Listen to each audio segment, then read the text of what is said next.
Latest episode দেখুন একদম add free. केसरिया तेरा इश्क है पिया रंग जाऊं जो मैं পিলু हाथ लगाऊं दिल में মালা বুঝি একা নিজের বউকে ভালোবাসে? फिक्र में আমি আমার বউকে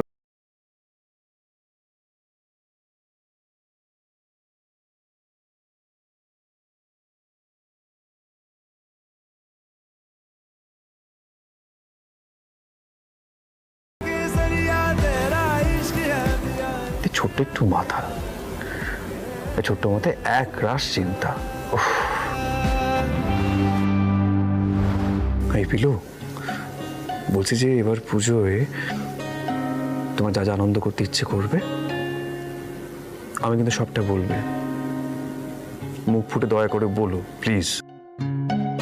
ঠাকুর দেখতে যাবা, ফুচকা খাওয়া, সবটা বলবে। কিন্তু তুমি তো এসব করতে পছন্দই করো না। তাতে কি হয়েছে পিলু? তুমি তো পছন্দ করো। দেখো, বিয়ের পর তো আমি তোমাকে সেভাবে কোথাও নিয়েও যেতে পারিনি, কোনো কিছু নিয়ে সেভাবে তোমাকে আনন্দ দিতে পারিনি। আর বিয়ের পর এটা আমাদের প্রথম দুর্গা পুজো। তোমার যা যা ইচ্ছে আমাকে সবটা বলবে, আমি তোমার সমস্ত ইচ্ছে পূরণ করবো শুধুমাত্র তোমার জন্য। এটা সব সময় মাথায় রাখবে, বুঝেছো? জানি তো, এই যে তুমি বলেছো ব্যাস তাতেই হয়ে গেছে। না পিলু, হয়নি। বাড়িতে একজনকে দেখতে পাচ্ছ তো, বউর ভালো হবে ভেবে নিজেকে ভেতরে ভেতরে একেবারে শেষ করে দিচ্ছে। আরে বাবা, আমাকে তো কিছু করতে দাও তোমার জন্য, তো আমার কমপ্লেক্স হয়ে যাচ্ছে। আমার দাদার ভালোবাসাটা তুমি দেখতে পাচ্ছ না, তাই না? ইয়ার কি করছো? দাঁড়াও দাঁড়াও দাঁড়াও, তুমি যার কথা বলছো সেই মনে হয় আমারও কেউ হয়, তাই না? হ্যাঁ, অদ্ভুত।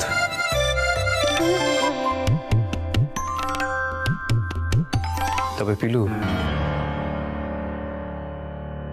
মল্লার কিন্তু চরম বোকামি করছে। তুমি তখন দেখলে, আর যখন রঞ্জার আঁচলে আগুনটা লাগলো, তুমি ওর অবস্থাটা একবার দেখলে? একেবারে পাগল পাগল হয়ে গেছিল, নিজেকে এখন স্থির রাখতে পারছে না। ওদিকে রঞ্জা বিপদের সময় মল্লারকে আঁকড়ে ধরেছিল। ওরা দুজন নাকি ডিভোর্স দেবে। আরে বাবা, ডিভোর্সড হলে কেউ কি ওরা ভালো থাকতে পারবে? কখনো থাকতে পারবে না, এটা ওরা বুঝতেই পারছে না।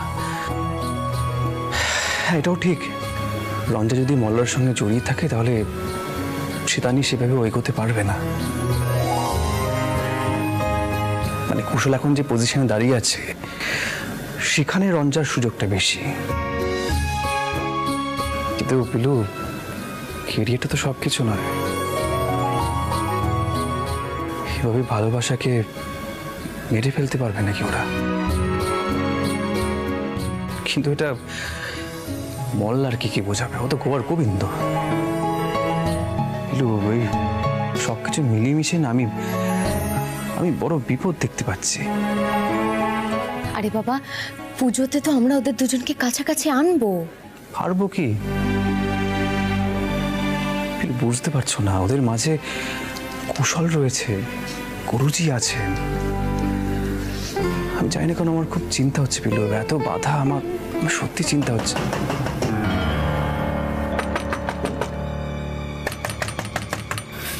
দেখলে তো, নিশ্চয়ই পিসি ঠাম্মি।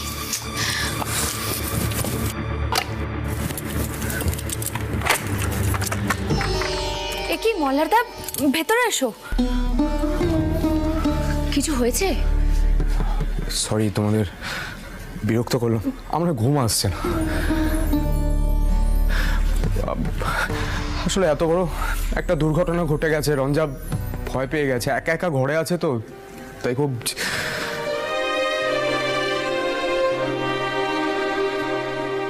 বলছি যে মল্লার, তো তুমি একটু নিজে যাও না, মানে দরজাটা নক করে রঞ্জাকে জিজ্ঞেস করো কেমন আছো, কিছু লাগবে কিনা, যাও। আরে বাবা, ডিভোর্স তো এখন হয়নি, সেটা পেতে অনেক সময় লাগবে, শুধুমাত্র সই সাবুত হয়েছে। একটু যাও, গিয়ে জিজ্ঞেস করো।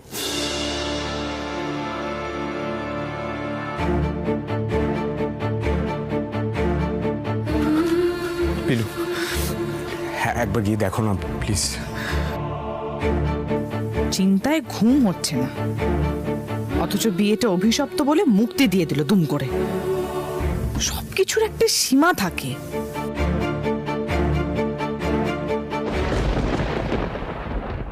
আহির,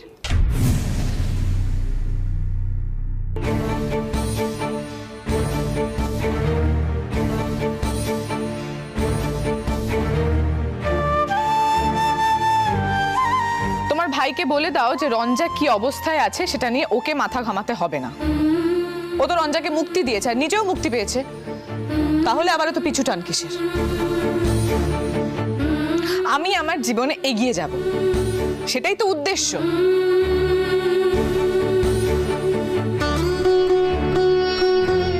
তাহলে আমি কেমন আছি বা না আছি সেটা নিয়ে ওর মাথা ঘামানোর কোনো দরকার নেই। পিলু, ওকে বলো গিয়ে রেস্ট নিতে। চেঁচামেচি করলে আরো শরীর খারাপ হবে। তো তাতে ওর কি? জিজ্ঞেস করো পিলু। আমার যখন হাতে কাঁচ বিঁধে গেছিল তখন তোমার বোন কেন হাতে পট্টি দিতে এসেছিল জিজ্ঞেস করো তো। ওরই বাকি। পিলু পাবলিক প্লেসে গুন্ডামি করে পুলিশ কেস বাঁধাচ্ছিল, এবারই মান সম্মান সবকিছু নষ্ট হতো, আমি সেই কারণেই গেছিলাম, না হলে আমার কোনো ইচ্ছে ছিল না। ওর ভালো মন্দ নিয়ে আমার কোনো মাথা ব্যথা নেই। আর আমি যদি পট্টিটা না করে দিতাম তাহলে ও করতো? সুস্থ অবস্থাতে ছিল, জিজ্ঞেস করো ওকে। বড় বড় কথা বলছে। এই যে আগুন নেভাতে গিয়ে হাতটা পুড়েছে, তাতে ওষুধ লাগিয়েছে? পিলু, বলছিলাম যে আমরা তো সিঙ্গার, না মানে আমাদের তো একটা অন্য কেরিয়ার আছে। এর কথা ওকে আর ওর কথা একে, মানে এই কেরিয়ারটা তুমি আবার কবে চুজ করলে একটু আমায় খোলসা করে বলবে? কি জানি ওস্তাদজি। আচ্ছা বলছি, তোমরা দুজন তো দুজনের সঙ্গে কথা বলে একটু মিটিয়ে নিতে পারো। কি করে মেটাবো পিলু, কি করে মেটাবো? তোমার গুণধর দাদা তো আমার সঙ্গে কোনো ঝগড়া করেনি, শুধু রঞ্জাকে দূরে ঠেলে দিয়েছে। সরি, মুক্তি দিয়েছে।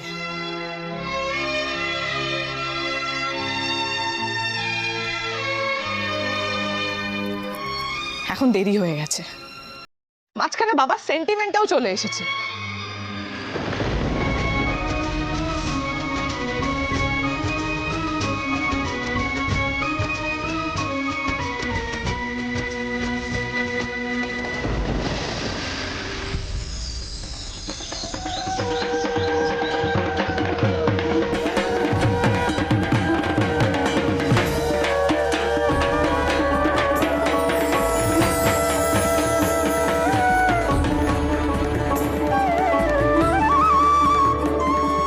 রঞ্জা, মা, পিলু তোমাকে কি সুন্দর লাগছে দেখতে। তা বর দেখেছে, কি বললো? কি আবার বলবে?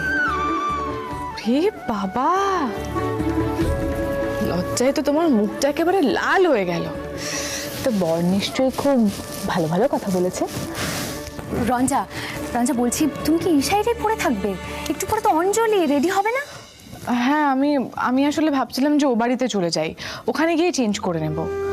আর আর তোমরা একটা কাজ করো পিলু, তোমরা অঞ্জলিটা হয়ে গেলে দুপুরবেলা আমাদের বাড়িতে চলে এসো, একসঙ্গে খাওয়া দাওয়া করবো আর তারপর একসঙ্গে ঘুরতে যাব। রঞ্জা, তুমি রাতেই বাড়িতে থাকতে বাধ্য হলে আর সকালবেলা মায়ের পায়ে অঞ্জলি না দিয়ে চলে যাবে? দেখো, কাল কিন্তু একটা বড় বিপদ হতে পারত, হয়নি। তাই আমি বলছি মায়ের অঞ্জলিটা দিয়ে যাও। আচ্ছা, তাহলে আমি ও বাড়িতে চলে যাই, স্নান করে একেবারে রেডি হয়ে আসি। ও বাড়িতে যেতে হবে না, এদিকে এসো। এই দেখো, দেখো দেখো তো শাড়িটা পছন্দ হয়েছে কিনা, দেখো দেখো। বাবা, মা, পিলু, শাড়িটা তো খুব সুন্দর হয়েছে। তুমি কিনেছো? আমি যেটা কিনেছি সেটা পরে দেব, এটা অন্য আরেকজন কিনেছে। অন্য আরেকজন? আহির নিশ্চয়ই। তো কি দরকার ছিল আবার আলাদা আলাদা করে শাড়ি কেনার? দাঁড়াও দাঁড়াও, ওয়েট ওয়েট ওয়েট। রঙ্গন নিশ্চয়ই শাড়িটা কিনে তোমার হাতে ধরিয়ে দিয়েছে। ওকে আজকে পাই একবার, ওর হচ্ছে।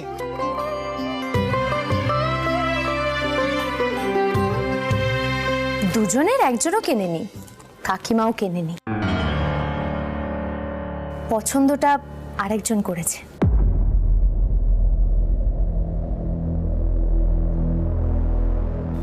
মল্লার?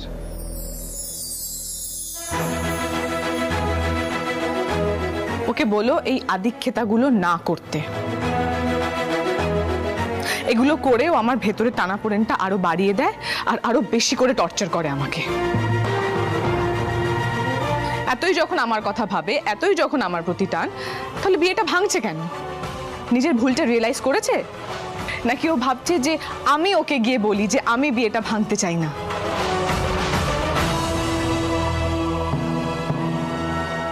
তুমি তোমার দাদাকে বলে দিও পিলু যে সেটা হবে না। রঞ্জা, দেখো মল্লার দাই শাড়িটা অনেকক্ষণ হাতে নিয়ে দাঁড়িয়েছিল, কিন্তু কেনার সাহস পাইনি, তাই আমি ওস্তাদজিকে দিয়েই কিনিয়েছি। তোমার ইচ্ছে হলে পড়ো, নয়তো পড়তে হবে না। আর মল্লার দাই সম্পর্কটা কেন ভাঙতে চাইছে সেটা আমরা কেউ জানি না রঞ্জা, আর যদি আন্দাজও করতে পারি সেটা বলতে পারবো না।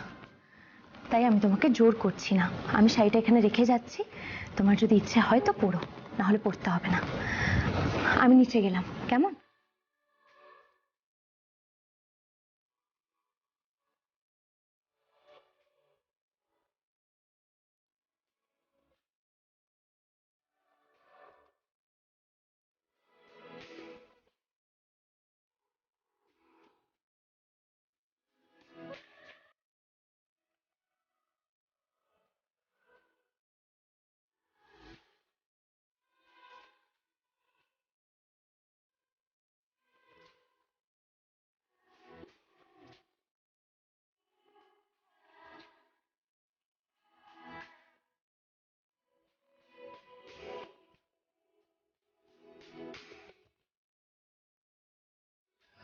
আমার জন্য শাড়ি পছন্দ করা হয়েছে, লাল রঙের শাড়ি বাছা হয়েছে। আবার কেন যে এই ঢংগুলো করে কে জানে, আমাকে আরো কনফিউজ করে দেয়। ইচ্ছে করে না মেয়ের ওর মাথাটা একেবারে ফাটিয়ে দিই। বাবাও চটে আছে, না বাবাকে কিছু বলতে পারছি না অন্য কাউকে। ওদিকে কুশলও বিয়ে করবে বলে একগুয়ে হয়ে আছে। আমার হয়েছে যত জ্বালা। মল্লার বসু মল্লিকটা না একদম অসহ্য লোক। কেন যে আমার কপালে এসে জুটলো কে জানে। এখন কুশলও নিশ্চয়ই আবার শাড়ি নিয়ে আসবে, আর বাবা চাইবে যে আমি কুশলের সঙ্গেই পুজো কাটাই। কি করব আমি এখন, ভাল লাগে না আমার।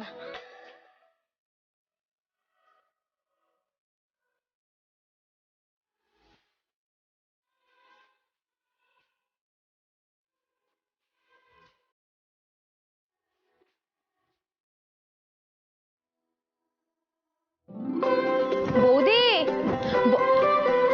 ও মা, দেখি দেখি দেখি দেখি দেখি দেখি দেখি কি সুন্দর দেখাচ্ছে গো শাড়িটা পরে, মুখটা দেখি। ও মা, একটা জিনিস লাগবে, দাঁড়াও দাঁড়াও দাঁড়াও একটু। না মল্লিকা, তুমি যেটা আনতে যাচ্ছ সেটা প্লিজ এনো না। মল্লারের স্ত্রী হিসেবে আমি আর কোনো অধিকার ফলাতে চাই না। হ্যাঁ, মানছি যে কোর্টে এখনো অবধি আমাদের ডিভোর্সটা হয়নি, কিন্তু হবে তো। সেপারেশন তো হয়েই গেছে, তাই আর বাঁধন বাড়ানোর কোনো দরকার নেই।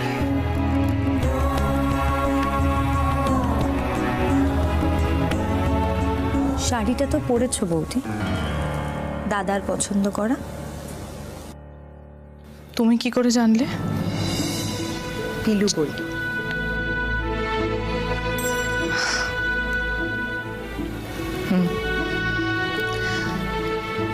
পড়েছি। ভেবেছিলাম পড়বো না, কিন্তু তারপর ভাবলাম কদিন বাদে তো সব চুকেই যাবে। শেষ মুহূর্তে তিক্ততা বাড়িয়ে আর কি লাভ বলো? একটা মানুষ আমার কথা ভেবেছে, আমার জন্য শাড়ি পছন্দ করেছে পুজোর সময়, তাই প্রতিদান স্বরূপ শাড়িটা পরে ফেললাম। কি যায় আসে? এতগুলো দিন আমরা একসঙ্গে থেকেছি একই বাড়িতে, একটা টান তো জন্মেই যায় বলো।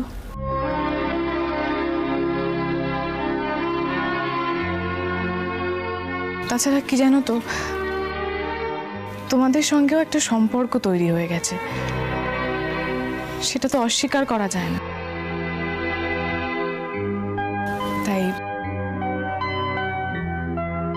তাই সব মিলিয়ে শাড়িটা পরে ফেললাম।